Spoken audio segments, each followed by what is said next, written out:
ये यूनिट है बेटा current electricity. Current electricity,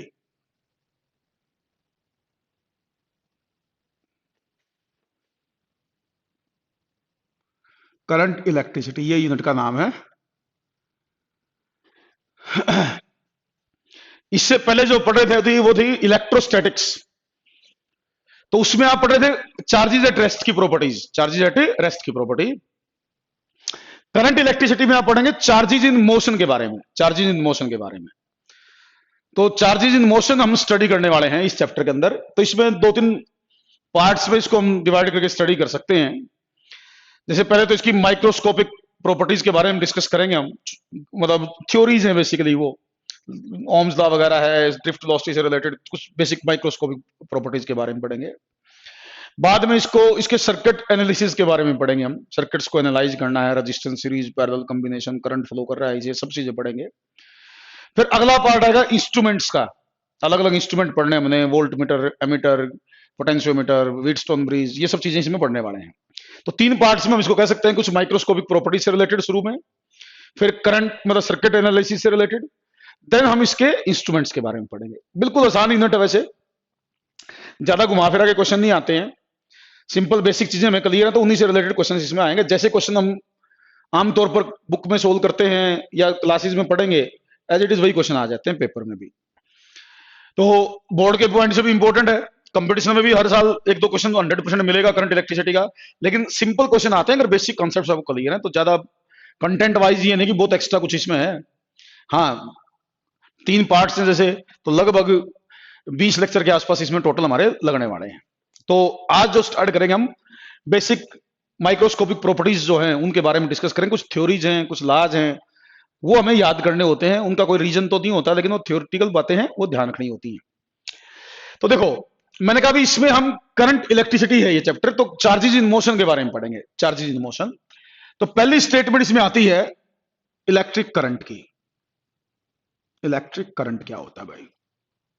what is electric current? बेटा अगर डेफिनेशन वाइज बात करें हम, तो व्हाट इज इलेक्ट्रिक करंट, तो आप कह सकते हैं rate of flow of charge, rate of flow of charge per unit time in a particular direction, rate of flow of charge per unit time in a particular direction is called electric current. Rate of flow of charge per unit time in a particular direction is called electric current. Charge पर second मतलब rate of flow of charge है basically. तो current हम कह सकते हैं numerically charge by time के बराबर होता है, चार्ज बाय टाइम के बराबर, चार्ज बाय टाइम के बराबर। जैसे मान लो किस पर्टिकुलर इंटरवल में कुछ चार्ज पास करके गया, मान लीजिए क्यू चार्ज टी इंटरवल में पास किया, क्यू चार्ज टी इंटरवल में पास करके गया, तो Q by T this is the average current in T interval. ये बेसिकली एवरेज करंट बोलते हैं इसको। दो करंट होते हैं, एक एवरेज एक इंस्टेंटेनियस। तो यह है टोटल चार्ज जितना भी पास हुआ, यह है टोटल इंटरवल, टोटल इंटरवल। तो total charge by total time, this is called current. Actual में this is average current, but हम इसी को करंट बोल देते हैं। तो ये तो होगा एक फार्मूला। एक होता है instantaneous current, instantaneous current. Instantaneous current हम डिफाइन करते हैं D Q by D T से, D Q by D T. Average current निकालना हो total charge by total time कर लो, अगर इंस्टेंटेनियस निकालना तो D Q by D T कर लो। तो ज्यादातर हम इसको यूज करते हैं, कई बार इसका भी जो हमें जरूरत पड़ेगी अकॉर्डिंग टू रिक्वायरमेंट बताएंगे उसको भी हम।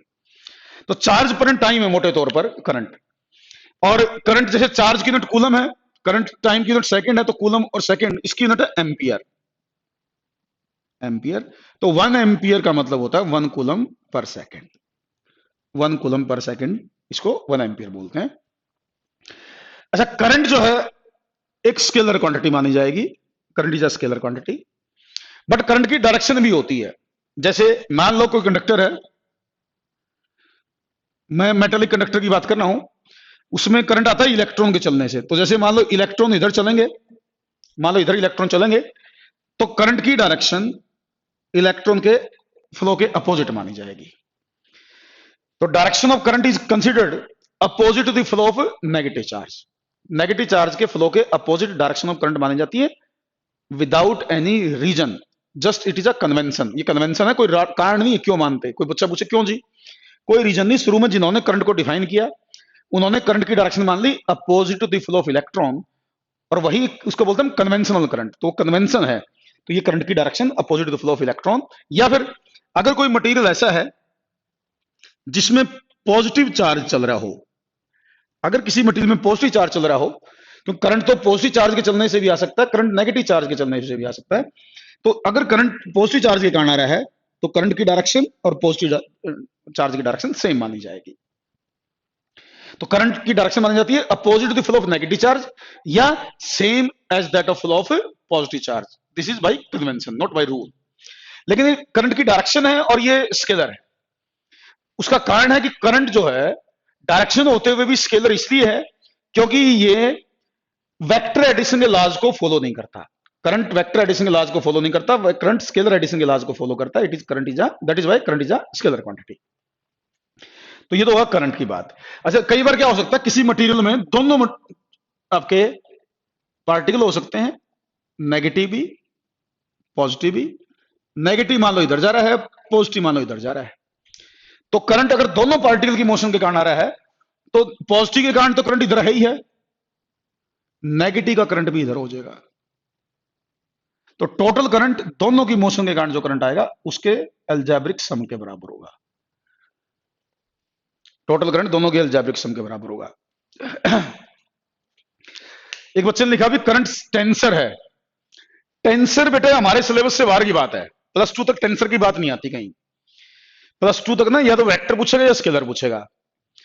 तो अगर वेक्टर और स्केलर में से तो स्केलर बोलना है। हाँ, अगर कहीं बाई चांस कहीं ऑप्शन में टेंसर हो तो बात अलग है, बाकी नॉर्मली टेंसर की बात आती नहीं है। सिमरन तूने बोला ना करंट टेंसर है, तो टेंसर नहीं, हमें स्केलर बोलना है।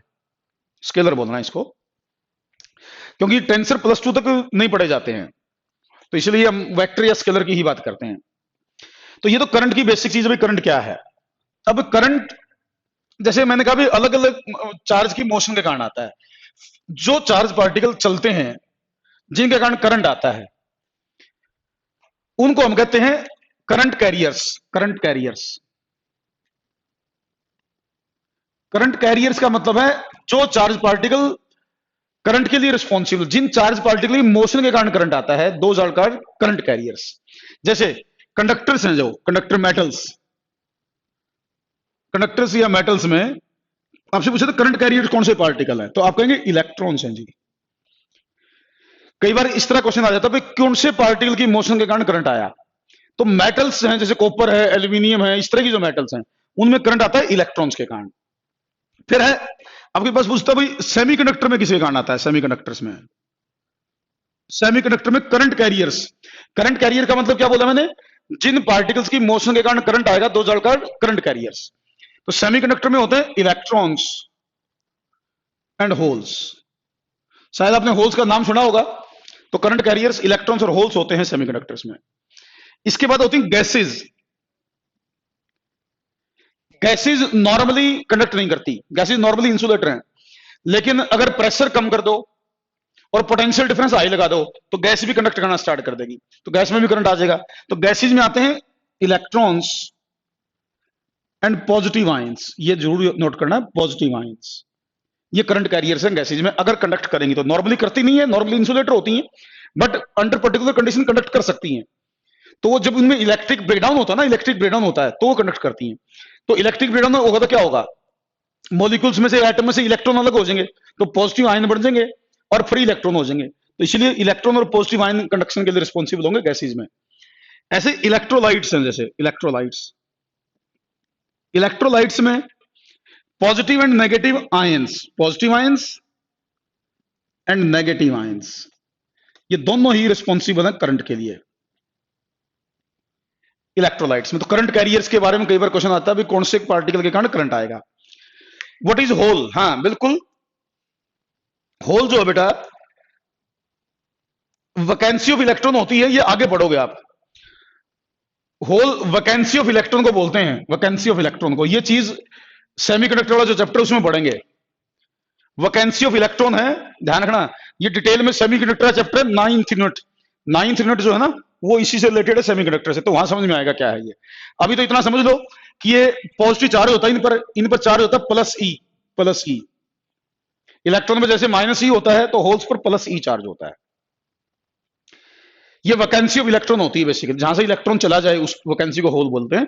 सेमीकंडक्टर वाले चैप्टर में इसको पढ़ेंगे हम डिटेल में, अभी तो मैं नाम बता रहा हूं बस, बेसिक है ना आज तो ये करंट कैरी है, इसका मतलब जो पार्टिकल करंट के लिए रिस्पॉन्सिबल है अलग अलग मटेरियल्स में। करंट आपने बोला भाई D Q by D T, इसके ऊपर छोटे छोटे क्वेश्चन करते हैं, पहले हम एक बार क्वेश्चन कर लेते हैं। जैसे मान लीजिए आपको चार्ज दिया गया, charge rate of flow of charge के हिसाब से करंट निकाल देंगे। चार्ज दिया इसने 3t² + 2t, और इसने पूछा what is current eight t = 4 second.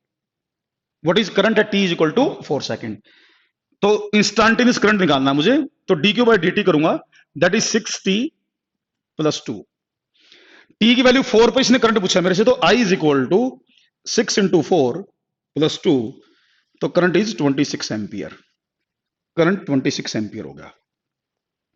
तो इस तरीके से चार्ज की इक्वेशन डिफरेंशिएट करनी थी, और उसके लिए मैंने मेरे से इसने करंट पूछा, तो मैंने करंट निकाल दिया। एक और एग्जांपल देता हूं मैं।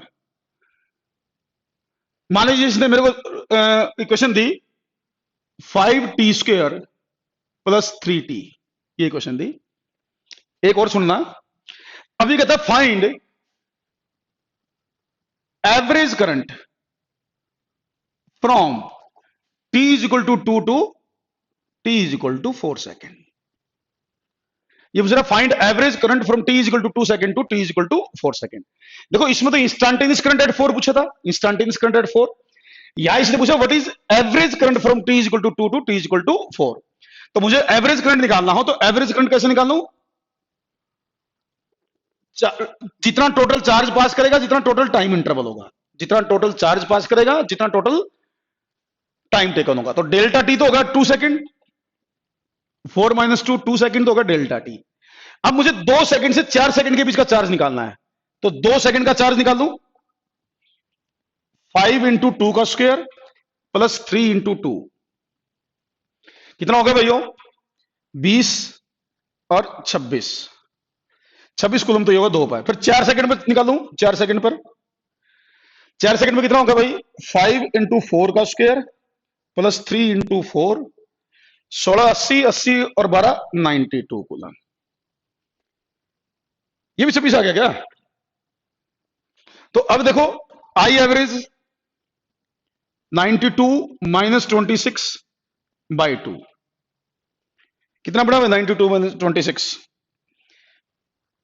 कितना बड़ा भाइयों? 92 में 26 गया, 66, 66/2, तो 66/2 30 × 33, 33 एम्पियर, 33 एम्पियर एवरेज करंट आ गया। तो एवरेज करंट में और इंस्टेंटेनियस करंट में फर्क समझना आपने, मेरा मतलब ये था एग्जांपल लेने का, एवरेज करंट और इंस्टेंटेनियस करंट का फर्क आपको समझाना था मुझे। कई बार एवरेज पूछा जाएगा, कई बार इंस्टेंटेनियस पूछा जाएगा। इंस्टेंटेनियस में डिफरेंशिएट कर दो, एवरेज में उस पर्टिकुलर इंटरवल का चार्ज ले लो कितना है, और टोटल इंटरवल से डिवाइड कर दो। अच्छा एक चीज और देखो, जैसे ये तो होगा चार्ज से करंट निकालना। एक देखो यहां देखो, आपने मेरे को बताया भाई dq बाई dt आई है, तो dq = I dt, dq = I dt। कई बार क्या होता है, उल्टा क्वेश्चन आता है, करंट दिया होगा चार्ज निकालना होगा, करंट दिया होगा चार्ज निकालना होगा। तो देखो अगर करंट दिया और चार्ज निकालना हो, तो बेटा अगर करंट कांस्टेंट है, अगर करंट कांस्टेंट है, दिया हो करंट कांस्टेंट दिया हो, तो करंट को टाइम से मल्टीप्लाई कर दो, चार्ज आ जाएगा। कांस्टेंट करंट हो तो टाइम से मल्टीप्लाई करके चार्ज जितना फ्लो करेगा वो आ जाएगा। लेकिन अगर करंट वेरिएबल हो, अगर करंट वेरिएबल हो और फिर टोटल चार्ज निकालना हो, तो बेटा टोटल चार्ज निकालने के लिए इसको इंटीग्रेट करना पड़ेगा। फिर अगर वेरिएबल करंट हो तो फिर जो भी इंटरवल दे रखा है उसमें इंटीग्रेशन करना पड़ेगा करंट से चार्ज निकालने के लिए। मैं कह रहा हूं कांस्टेंट करंट तो मल्टीप्लाई कर दो टाइम के साथ, अगर करंट वेरिएबल हो तो करंट की इक्वेशन को इंटीग्रेट कर दो with respect to time within the given interval, तो वहां से आपके पास टोटल चार्ज जितना फ्लो करेगा वो निकल जाएगा। जैसे इसका एग्जांपल लेके समझाता हूं मैं, तो ये कंसेप्चुअली आपको बताना चाहिए, चार्ज से करंट निकल सकता है, करंट से चार्ज निकल सकता है। देखिए जैसे मान लीजिए कहता है एक कंडक्टर में 10 एम्पीयर का करंट, कांस्टेंट करंट, मान लो कंडक्टर में 10 एम्पीयर का कांस्टेंट करंट मान लीजिए 5 सेकंड तक फ्लो करता है, 5 सेकंड के इंटरवल तक फ्लो करता है 10 एम्पीयर का कांस्टेंट करंट। ये वैसे वैसे ना करंट फ्लो करना, टेक्निकली ऐसे बोलो ना करंट फ्लो कर रहा है, टेक्निकली ये बात सही नहीं है, बोलते जरूर है करंट फ्लो कर रहा है, एक्चुअली में फ्लो चार्ज करता करंट नहीं। फ्लो कौन करता है? चार्ज। लेकिन कई बार हम बोलेंगे करंट इज फ्लोइंग, एक्चुअली में करंट फ्लो नहीं करता, फ्लो चार्ज करता है, लेकिन बोल देते हैं करंट इज फ्लोइंग। मैं भी बोल दूंगा, लिखा भी हो सकता है, वही मैंने बोला, मैंने पकड़ी बात ना, जैसे करंट इज फ्लोइंग, एक्चुअल में करंट मेंटेन किया जाता है चार्ज के फ्लो के कारण। जो मैं कहना चाह रहा हूं, चलो ये कांस्टेंट करंट है, 5 सेकंड तक चला, तो पूछ रहे चार्ज बताओ, तो सीधा चार्ज निकालना है, तो करंट इनटू टाइम, इसका मैं 50 कूलम का चार्ज पास करके गया, कांस्टेंट करंट था। लेकिन अगर करंट वेरिएबल हो, जैसे मान लो कहता current is equal to 6t ले लेता हूं, चलो एक बार, ये कहता करंट इज 6t, ये कहता find the charge from 0 to 2 second, 0 से 2 सेकेंड में चार्ज बताओ।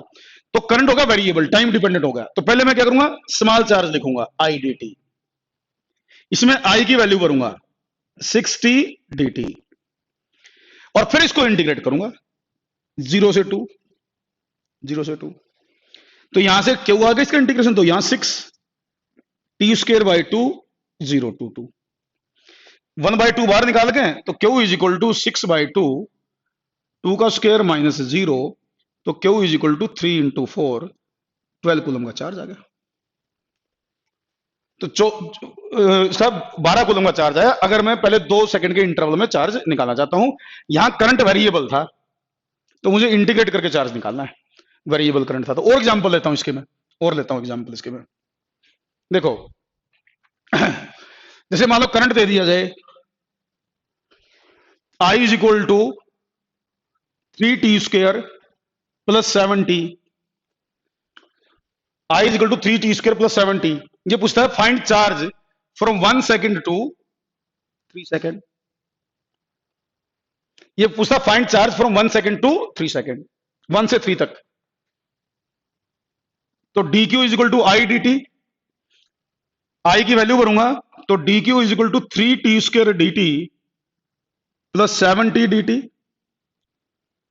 इसको इंटीग्रेट करूंगा, t square dt 1 to 3, 7 bar t dt 1 to 3। Integration उम्मीद करता हूं आपको सबको आता है अब तक। तो इसका integration t cube by 3 limit 1 to 3, t का integration t square by 2 limit 1 to 3, ये 1/3 बाहर निकाल गए, 3/3, तो 3 का क्यूब माइनस 1 का क्यूब, 7/2, 3 का स्क्वायर माइनस 1 का स्क्वायर। देखना सोल्व करके कितना बड़ा, ये कट गया, ये होगा 3 की 27 माइनस 1 26, जमा में 8 4 26 और 7 चौक 28। चम्मन एक करंट देखो, current I is equal to I naught e raise to power minus T by tau. अरे कोई बात नहीं, सॉरी सारे क्या चक्कर है, सॉरी सारे कोई चक्कर नहीं है।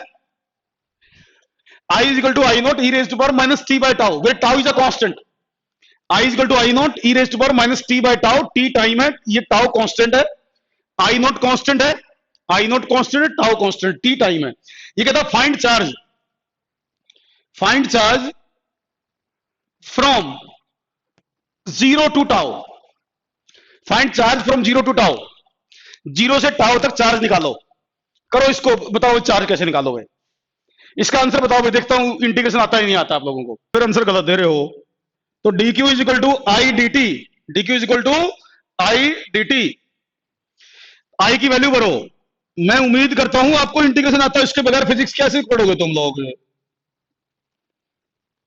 इसको इंटीग्रेट करो, dq का तो q आ जाएगा लास्ट में, इसको मैं लिख लूं इस तरीके से, 0 to tau e raise to power minus T by tau d t. तो भाई dq का तो इंटीग्रेशन क्यों लिख लो, इधर आई नॉट, इसका इंटीग्रेशन क्या आएगा, ई की power minus T by tau divide by -1/टाउ 0 to टाउ। ये पता है ये -1/टाउ कैसे आया? -1/टाउ से डिवाइड करना है इसमें। -1/टाउ से डिवाइड क्यों करना है? क्योंकि पावर के डिफरेंशिएशन से डिवाइड करते हैं इसमें, पावर के डिफरेंशिएशन से डिवाइड करते हैं भाई। भूल के मेरे ख्याल से इंटीग्रेशन आप लोग, तो इसके डिफरेंशिएशन से डिवाइड करूंगा -1/टाउ से, तो ये आएगा Q इज इक्वल टू -I0/टाउ इंटू टाउ, ये ऊपर चला जाएगा टाउ, ये बाहर ले लूंगा मैं इसको, बाहर ले लूंगा इसको मैं, और यहां आएगा e की पावर -टाउ/टाउ माइनस e की पावर 0, और ये होगा Q इज इक्वल टू -I0/टाउ, ये होगा e की पावर -1, ये होगा 1। इसको मैं लिख सकता था Q इज इक्वल टू -I0/टाउ 1/e -1, और मैं इसको लिख सकता था I0/टाउ 1 - 1/e। मेरे हिसाब से तो ये आंसर बनना चाहिए था भाई। डिफरेंशिएशन में मल्टीप्लाई करते हैं भाई इससे, इसमें यहां डिवाइड करते हैं इंटीग्रेशन करते वक्त, ध्यान देना है यो। चलो एक एग्जांपल और लेता हूं मैं, एक एग्जांपल और लेता हूं, एक और एग्जांपल लेता हूं। देखो भाई ये क्वेश्चन इसी पे तुमने क्लास निकला दी, मैंने तो और भी करवाना था काफी आज तो। देखो बाकी हर तरह के क्वेश्चन आपको आने चाहिए इसमें। देखो और लेता हूं एग्जांपल, इसको करो integrate, I is equal to I0 sine omega t, I is equal to I0 sine omega t, इसमें ओमेगा है 2π/t, ओमेगा 2π/t, करंट है I is equal to I0 sine omega t, omega 2π/t को represent करता है। ये कहता find charge from 0 to t/2, find charge from 0 to t/2, 0 से t/2 तक चार्ज निकालिए। Find the amount of charge that will flow from 0 to t/2। मैं करता हूं इसको इंटीग्रेट, तुम टाइम लगाओगे फिर आगे काम नहीं हो पाता। तो q dq is equal to I dt, इसमें I की वैल्यू भरो, I0 sine omega t dt, इसको इंटीग्रेट करो तो dq is equal to I0 0 to t/2 sine omega t dt। dq का इंटीग्रेशन क्यों हो जाएगा? साइन का इंटीग्रेशन क्या होता है? साइन का इंटीग्रेशन, इसका इंटीग्रेशन होगा minus cos omega T by omega 0 to t/2। इसका इंटीग्रेशन क्या बनेगा? Minus cos omega T by omega 0 to t/2, -1 by omega बाहर निकालो, इसको बाहर निकालो, इसमें लिमिट भरो, cos omega t/2 minus cos 0। अभी बताओ ओमेगा टी 2π के बराबर होगा, यहां से ओमेगा टी 2π के बराबर, तो ये ओमेगा t/2 पाई के बराबर, तो Q is equal to -I0 और omega cos pi minus cos 0। क्या दिख रहा है? हाँ ज्योति बिल्कुल सही। तो ये देखो ये क्या है, Q is equal to -I0 over omega, ये होगा -1, ये होगा -1, -1 2 हो जाएगा, तो Q is equal to 2I0 over omega, ये आंसर हो जाएगा 2I0 ओवर ओमेगा।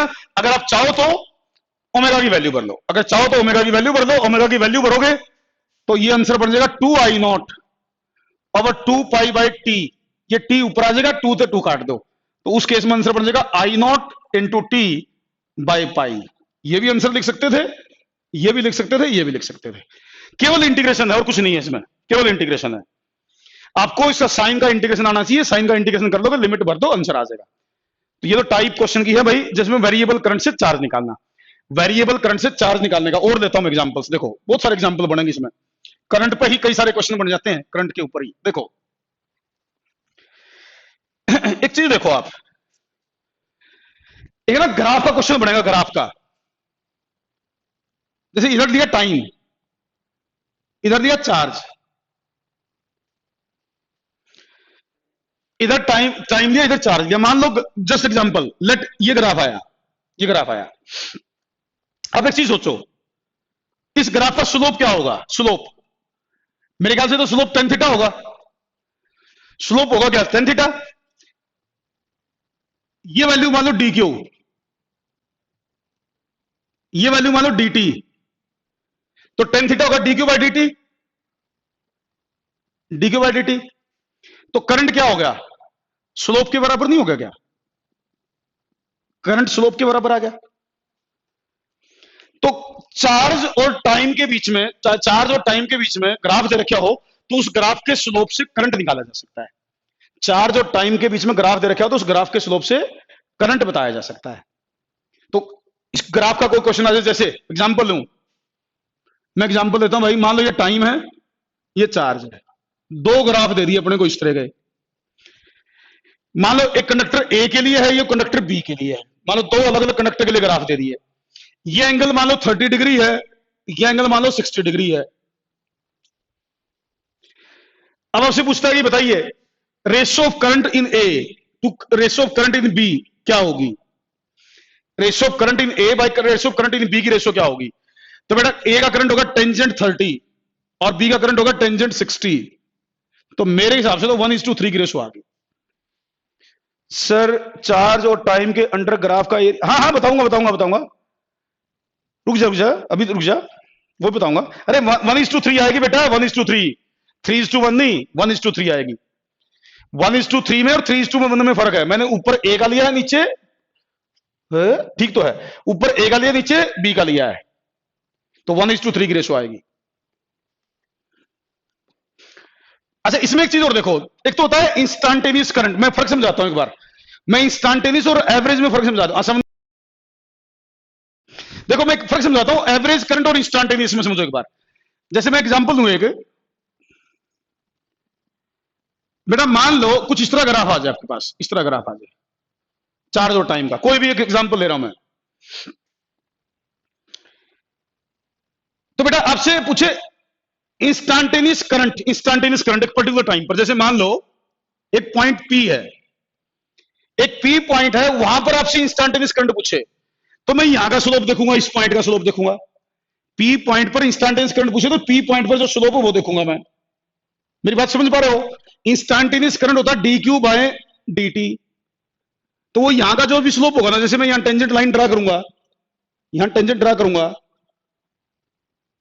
इसका ये जो एंगल बनेगा स्लोप निकल जाएगा, चार्ज आ गया मेरे पास, सॉरी स्लोप से करंट आ गया मेरा। इंस्टेंटेनियस करंट निकालना तो इस तरीके से इसका एंगल देखूंगा मैं और स्लोप निकाल लूंगा। लेकिन अगर मेरे को कई बार एवरेज करंट के बारे में बताना पड़ जाए तो वो कैसे निकालना, एवरेज करंट। एवरेज करंट देखो, जैसे मान लो यही ग्राफ है, तो एवरेज करंट में ना आपको इंटरवल दिया मिलेगा, इंटरवल जैसे यूं है, मान लो इसने पूछा भी इंटरवल है T1 से T2, इंटरवल T1 से T2 है, और ये पूछा find average current from T1 to T2। तो मान लो ये T1 टाइम है, यहां ये T2 टाइम है, तो फिर मैं क्या करूंगा, ग्राफ से मुझे करंट निकालना है। यहां चार्ज है Q1, यहां चार्ज की वैल्यू Q2, तो मैं यहां से लेके यहां तक एक सेकंड बढ़ाऊंगा, सेकंड। शायद आपने स्टेटमेंट नाम सुना हो, सेकंड बोलते हैं, एक टेंजेंट होता है, एक सेकंड होता है, एक टेंजेंट होता है, एक सेकंड होता है। तो मैं ये पॉइंट मान लो ए, ये पॉइंट बी, तो इस सेकंड का स्लोप ले लूंगा मैं, इस सेकंड का स्लोप, इस सेकंड का स्लोप हो जाएगा टेंजेंट थीटा, और वो बनेगा Q2 माइनस Q1 और T2 माइनस T1, और ये कहलाएगा average current from T1 to T2। ये मेरा एवरेज करंट हो जाएगा T1 से T2। मैं जो कह गया वो बात समझ में आई। एवरेज करंट में एक इंटरवल दिया जाएगा आपको, कहीं ना कहीं से कोई भी इनिशियल फाइनल टाइम बताए होंगे, ग्राफ के अंदर उस इनिशियल और फाइनल टाइम को रिप्रेजेंट करके हैं, पॉइंट आइडेंटिफाई करके हैं, उन पॉइंट्स को मिलाओ और उसका स्लोप निकाल दो उस लाइन का।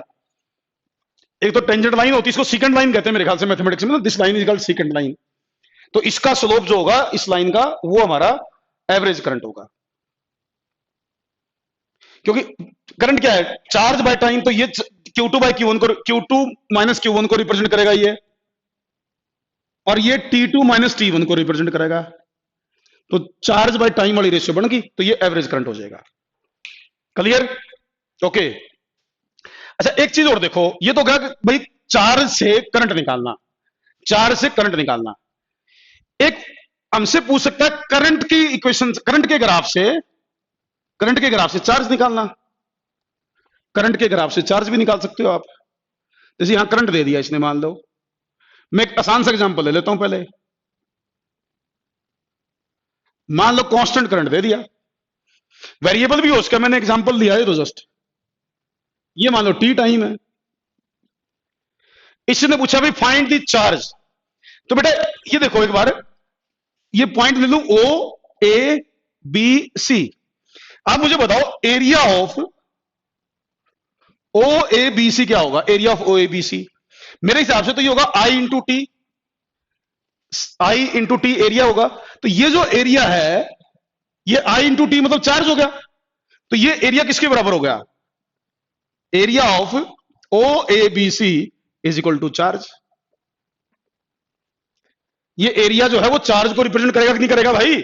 तो करंट और टाइम के बीच में ग्राफ दे रखा हो, करंट और टाइम के बीच में ग्राफ दे रखा हो, तो उससे आप चार्ज निकाल सकते हो, उसके अंडर जो एरिया है उसको कैलकुलेट करके। जैसे मैं एग्जांपल लेता हूं, मान लो ये टाइम है, ये करंट है, आपको कोई इस तरह का ग्राफ दे दिया जाए, ये ग्राफ दे दिया जाए, आपसे पूछा जाए find the total charge that will flow through the conductor, find the total charge that will flow through the conductor. मान लो ये वैल्यू जो है यहां ये 10 है, ये वैल्यू मान लो 2 है, ये वैल्यू मान लो 8 है, और ये वैल्यू भी 10 है। सब कुछ ऐसा यूनिट में मान लेंगे हम, सब कुछ ऐसा यूनिट में। तो ये पूछ रहा है ग्राफ है, इस ग्राफ का यूज करो and find the charge that will flow through the conductor, charge निकालो। तो क्या करूंगा मैं चार्ज निकालने के लिए, इस ग्राफ के अंडर जो एरिया है वो एरिया निकाल लूंगा, इस ग्राफ के अंडर जो एरिया है वो एरिया निकालूंगा। मुझे ये टोटल एरिया चाहिए भाई, ये एरिया निकाल लूंगा मैं, एरिया। उम्मीद करता हूं एरिया सब निकाल ही लेंगे। ट्रेपीजियम का एरिया है, तो ट्रेपीजियम का एरिया तो चार्ज क्यू से रिप्रेजेंट कर देता हूं मैं।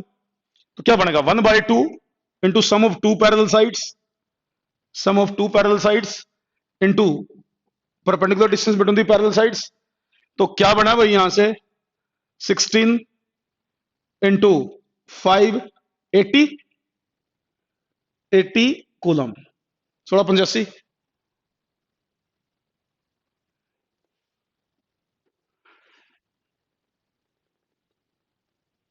ये ले लेता हूं भाई,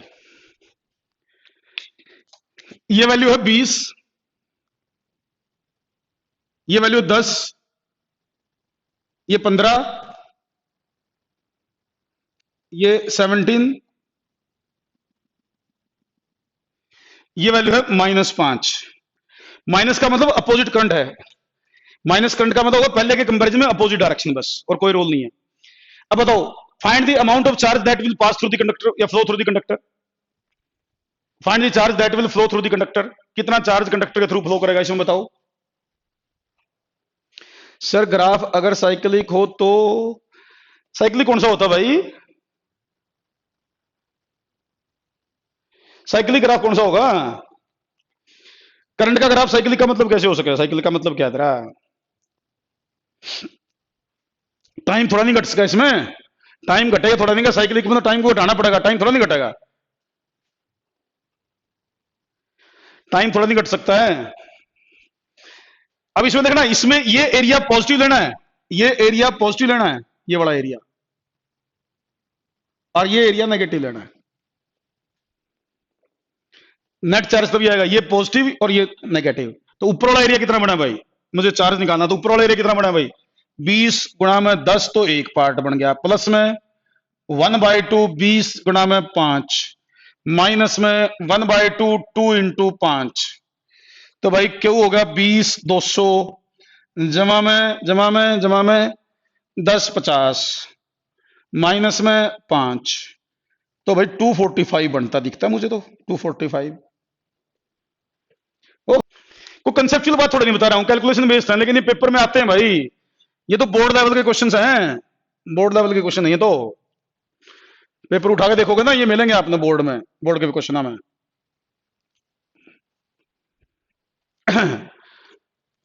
हाँ आकाश करेक्ट था तेरा, वैभव का भी करेक्ट था, गोविंद का करेक्ट था, हाँ हाँ हाँ, ओके ओके ओके चलो।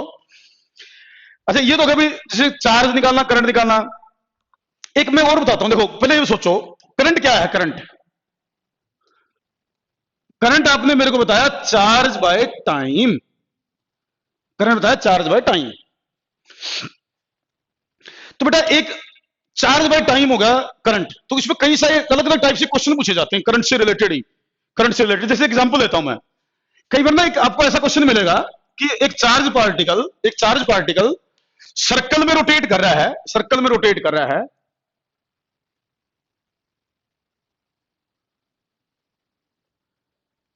उसकी स्पीड कुछ ऐसा डाटा दिया होगा अपने को, कुछ ना कुछ डाटा दिया होगा। तो एक कहेगा रोटेटिंग चार्ज के कारण कितना करंट क्रिएट होगा, वो बताओ भाई। रोटेटिंग चार्ज के कारण करंट पूछेगा अपने से। तो अब मैं टाइप बदल रहा हूं क्वेश्चन की। जैसे मान लो इसकी स्पीड है v, मान लो v स्पीड से चार्ज पार्टिकल कांस्टेंट स्पीड से सर्कल में रोटेट कर रहा है। तो इसमें पूछेगा भाई find the current due to the rotating charge. तो एक तो ये ध्यान रखना भाई, इसमें जो करंट निकालते हो ना आप रोटेटिंग चार्ज के कारण, वो निकलता है एवरेज करंट बेटा, वो एवरेज करंट निकलता है, इंस्टेंटेनियस करंट नहीं निकलता। तो इसमें पूरी रोटेशन में करंट कितना हुआ, एवरेज करंट कितना बना, वो निकाल लगा। तो भाई इसमें करंट निकलेगा charge by time period, charge by time period से निकलेगा।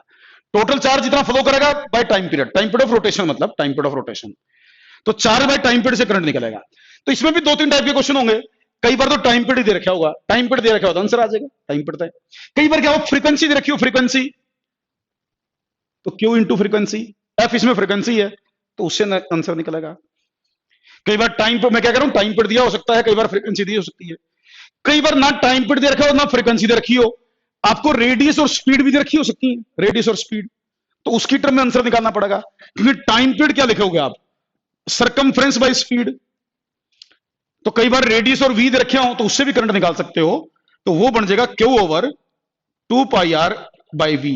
ये वी ऊपर आ जाएगा तो करंट बन जाएगा q into v over 2 pi r. इस टाइप से रोटेटिंग चार्ज के करंट के अलग अलग तरीके हैं पूछने के। टाइम पीरियड दे रखा हो सकता है, फ्रीक्वेंसी दी हो सकती है, स्पीड और रेडियस दी हो सकती है, रोटेटिंग चार्ज के कारण करंट। अच्छा कई बार एंगुलर फ्रीक्वेंसी दी हो सकती है, वो तो डिपेंड करेगा ना न्यूमेरिकल पर। कंसेप्ट क्या है, ये चार्ज बाय टाइम, बस कंसेप्ट तो ये, वो तो हमें देखना पड़ेगा गिवन क्या है। जैसे ओमेगा दे रखे हो तो टी क्या लिख सकते हो आप, 2 पाई बाय ओमेगा टी। अगर ओमेगा दे रखा हो तो फिर उसमें करंट यूं बन जाएगा, क्यू ओवर 2 पाई ओमेगा ऊपर आ जाएगा, फिर ये करंट बन जाएगा। तो ये रोटेटिंग चार्ज के करंट कई बार पूछे जाते हैं। जैसे एग्जांपल ले लेता हूं मैं, एक एग्जांपल लेता हूं छोटा सा। जैसे कहता भाई एक इलेक्ट्रॉन है, एक इलेक्ट्रॉन हाइड्रोजन एटम के फर्स्ट ऑर्बिट के अंदर रिवॉल्व कर रहा है। मैं एक इलेक्ट्रॉन का एग्जांपल लेता हूं। ये कहता है एक इलेक्ट्रॉन है हाइड्रोजन एटम के फर्स्ट ऑर्बिट में रिवॉल्व कर रहा है। तो बताओ हाइड्रोजन एटम के फर्स्ट ऑर्बिट में अगर एक इलेक्ट्रॉन रिवॉल्व करेगा तो उसकी रोटेशन के कारण कितना करंट क्रिएट होगा। एक इलेक्ट्रॉन हाइड्रोजन एटम के फर्स्ट ऑर्बिट में रिवॉल्व करे तो उसकी रोटेशन के कारण कितना करंट क्रिएट होगा। तो देखो भाई, भाई हाइड्रोजन एटम के फर्स्ट ऑर्बिट में इलेक्ट्रॉन है, तो हमें फर्स्ट ऑर्बिट और हाइड्रोजन एटम, तो भाई उससे हमें आर का पता होना चाहिए, वी का पता होना चाहिए। इलेक्ट्रॉन है तो चार्ज तो पता चल गया, तो चार्ज तो ई लिख लूंगा मैं। करंट जैसे इलेक्ट्रॉन यूं है तो करंट उल्टा होगा, इलेक्ट्रॉन यूं चल रहा है ना तो करंट तो इसके अपोजिट आएगा, बट वैल्यू ये बनेगी। आपको पता है फर्स्ट ऑर्बिट की रेडियस कितनी होती है इलेक्ट्रॉन हाइड्रोजन एटम में? फर्स्ट ऑर्बिट की रेडियस होती है 0.53 angstrom approximately, 0.53 angstrom first orbit की रेडियस होती है, याद होगा शायद। Speed in first orbit, speed in first orbit लगभग 2.2 इंटू 10 की पावर 6 मीटर पर सेकंड होती है इलेक्ट्रॉन की स्पीड। ये इलेक्ट्रॉन की स्पीड होती है फर्स्ट ऑर्बिट में, ये हाइड्रोजन के एटम के फर्स्ट ऑर्बिट की रेडियस होती है। हाँ 0.529 होती है, 0.529, उसको मैं अप्रोक्सीमेटली करके लिख रहा हूं 0.53 एंगस्ट्रॉम, 0.53 एंगस्ट्रॉम। तो इसमें वैल्यू भर देंगे पे, तो I is equal to 1.6 into 10 की पावर -19। स्पीड कितनी बताई, लगभग 2.2 इंटू 10 की पावर 6, तो बेटा 2.2 इंटू 10 की पावर 6 कर दूंगा मैं। 2 पाई तो 2 इंटू 22/7, रेडियस भी बता दिया आपने मेरे को 0.53 एंगस्ट्रॉम है, तो भाई सोल्व कर दो, यहां से रिवॉल्विंग इलेक्ट्रॉन का करंट आ जाएगा। तो इस तरह के कुछ क्वेश्चन मिलेंगे रिवॉल्विंग चार्ज से रिलेटेड। जब कोई चार्ज पार्टिकल सर्कल में रिवॉल्व करता है तो उसकी रोटेशन से जो करंट क्रिएट होते हैं वो भी पूछे जा सकते हैं। कई बार इसमें यूं दिया होगा आपको कि जैसे कंडक्टर है, ये कंडक्टर है, इसमें से चार्ज पार्टिकल फ्लो कर रहे हैं, चार्ज पार्टिकल, उनकी संख्या के बारे में कुछ दिया होगा, नंबर ऑफ चार्ज पार्टिकल के बारे में कुछ डाटा दिया होगा हमारे को, और करंट हमें निकालना होगा। जैसे मैं एग्जांपल लेता हूं, ये कहता है let n number of charge particle per second. कई बार मैं कह रहा हूं नंबर ऑफ चार्ज पार्टिकल से रिलेटेड डाटा दिया होगा और फिर करंट पूछेगा। तो मान लीजिए इसने बोला भाई n number of charge particle पर सेकंड है, n number of charge particle पर सेकंड फ्लो कर रहे हैं, and Q charge on each particle n particle पर सेकंड किसी कंडक्टर में फ्लो करेंगे और हर एक पे क्यू चार्ज होगा। तो इससे what is the value of current, current की वैल्यू बताओ। तो मेरे ख्याल से n इंटू क्यू करंट होगा, n इंटू क्यू। अरे होगा कि नहीं? n इंटू क्यू, चार्ज पर सेकंड नहीं बना क्या? ये n क्या है? पर सेकंड। इसके डायमेंशन क्या होंगे? पर सेकंड के। ये चार्ज, तो चार्ज पर सेकंड बन गया। तो ये n दिया होगा कई बार, नंबर ऑफ पार्टिकल पर सेकंड। वो पार्टिकल इलेक्ट्रॉन हो, प्रोटॉन हो, कुछ और दे दे, हमें क्या मतलब, क्वेश्चन में कुछ भी दे दे, आयन हो, तो n इंटू क्यू किसे हम करंट निकाल सकते हैं। जैसे मान लो ये कहता है एक मटेरियल है, उस मटेरियल में 10⁻20 इलेक्ट्रॉन्स पर सेकंड क्रॉस करते हैं। एक कंडक्टर है, मान लो उसमें 10⁻20 इलेक्ट्रॉन पर सेकंड क्रॉस करते हैं।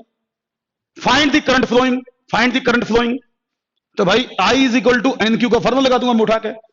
तो भाई देखो n कितना, 10 की पावर 20, क्यू कितना 1.6 इंटू 10 की पावर -19। तो I is equal to 1.6 into 10 that is 16 ampere. ये करंट आ गया। तो एक और एग्जांपल लेता हूं। जैसे देखो कई बार क्या होगा, करंट दिया होगा, मान लो किसी कंडक्टर में 1 एम्पियर करंट है, किसी कंडक्टर में 1 एम्पियर करंट है, वो पूछ ले कितने इलेक्ट्रॉन पर सेकंड फ्लो करेंगे। 1 एम्पियर करंट हो तो कितने इलेक्ट्रॉन पर सेकंड फ्लो करेंगे। तो भाई इसी से निकलेगा वो भी, नंबर ऑफ इलेक्ट्रॉन पर सेकंड, नंबर ऑफ इलेक्ट्रॉन पर सेकंड। तो ये सोल्व कर लो बेटा, इससे आ जाएगा नंबर ऑफ इलेक्ट्रॉन। अगर 1 एम्पियर करंट हो तो कितने इलेक्ट्रॉन पर सेकंड फ्लो कर रहे हैं, तो वो भी निकाला जा सकता है। तो n हो जाएगा ये मेरे ख्याल से 6.25 इंटू 10 की पावर 18 इलेक्ट्रॉन्स पर सेकंड। ये आंसर आ जाएगा। तो इस तरीके से अलग अलग टाइप से क्वेश्चन पूछेंगे। इसमें एक तो टाइप और है, एक तो टाइप और है, वो भी करवाऊंगा मैं आपको। एक दो टाइप और है, तो मैंने एक ही n लिया है अभी, तो 2-3 टाइप से n दिया होता है और फिर चीजें पूछी जाती हैं 2-3 टाइप से n देके। अरे समझ में आ रही चीजें? तो इसमें मैंने पूछा था भाई 1 एम्पियर करंट हो तो कितने इलेक्ट्रॉन पर सेकंड फ्लो करेंगे, वो डिवाइड करके मेरे ख्याल से इतना ही बनेगा, 1.6525 इंटू 10 की पावर 18। हाँ पावर 18 बिल्कुल सही। चलो बेटा आज मैं क्लास को यहीं रोक रहा हूं, बाकी हम कल डिस्कस करेंगे, कुछ क्वेश्चन और करवाऊंगा।